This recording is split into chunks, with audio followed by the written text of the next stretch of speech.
দেখুন এই সোনাকান্দা দরবার শরীফের বৈশিষ্ট্য, প্রত্যেকটা মুরিদানের মাথায় সাদা রঙের কাপড়ের তৈরি একটা টুপি।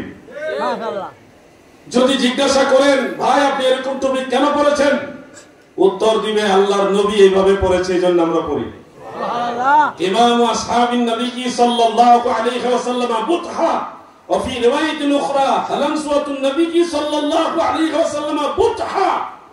আমার দয়াল নবীজির টুপি মোবারক ছিল এরকম চারটা, নবীজির চার ধরনের টুপি মোবারক ছিল। এর মধ্যে একেবারে প্রধানটা হলো আমাদের হুজুর পীর সাহেব হুজুর কেবলা যে টুপিটা পরেছেন আপনাদের মাথায় যেটা আছে এটা হলো প্রথম সুন্নতি টুপি। মারহাবা বলেন। আমাদের মাথায় সুন্নত, মুখে সুন্নতি দাড়ি, আমরা ডিজিটাল দাড়ি রাখি না, সুন্নতি দাড়ি রাখি। ডিজিটাল দাড়ি বুঝেন, যে দাড়ির উপর অত্যাচার করা হয়, কাটিং ছাটিং করা হয়, এটাকে বলা হয় ডিজিটাল দাড়ি। ওটা সুন্নত নয়, ওটা দাড়ি কিন্তু সুন্নত নয়। যেটা এক মুষ্টি কিংবা একটু এক মুষ্টির চেয়ে বেশি, এটাকে বলা হয় সুন্নতি দাড়ি। আমরা ডিজিটাল দাড়ির লোক দলের লোক না, আমরা সুন্নতি দাড়ির দলের লোক, ঠিক কিনা?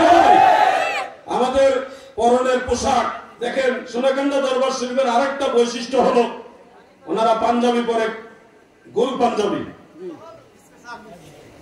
নিসফে সাক ছাড়াও এই নিসফে সাক যেমন সুন্নত, ফাউকাল কাবাইন যেটা দুই পায়ের যে টাকনুর উপর পর্যন্ত যে জুব্বা, এটাও সুন্নত।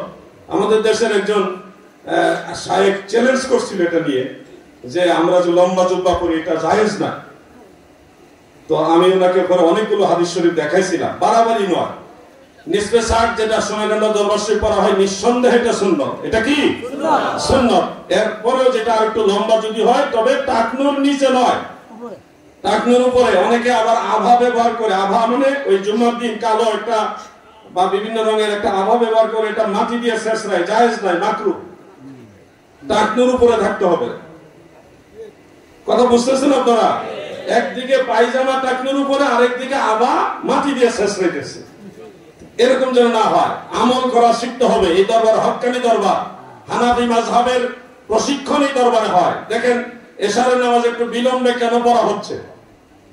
এশারের নামাজ একটু বিলম্ব পড়ার মূল হাকিকত হলো হানাফি মাযহাবের চূড়ান্ত রায় সহিহ বুখারী এবং সহিহ মুসলিমের হাদিস অনুযায়ী শেষ রাতে জামিউত তিরমিজির মধ্যে হাদিসটা আছে, একটু বিলম্বে এশারের নামাজ পড়লে বেশি সওয়াব হয়। সুবহানাল্লাহ।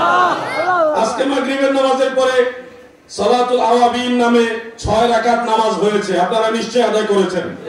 এটা বাড়িতেও চেষ্টা করবেন, সবসময় আমল করার চেষ্টা করবেন। এই আমলটা করলে কি লাভ? 12 বছর নফল নামাজ পড়লে যত সওয়াব, ওই 12 বছরের সমান সওয়াব আপনার 6 রাকাত নামাজই হবে। সুবহানাল্লাহ। এত সহজ করে দিয়েছে জান্নাতে যাওয়ার পথ। আপনি তো চেষ্টা করতে হবে, ঘরে বসে এমনি এমনিতে জান্নাতে যেতে পারবেন না। কামেল পীরের কাছে আসবেন, তিনার মুখনিসৃত বাণী শুনবেন, সোহবতে বসবেন, তারপরে আমল করবেন, চেষ্টা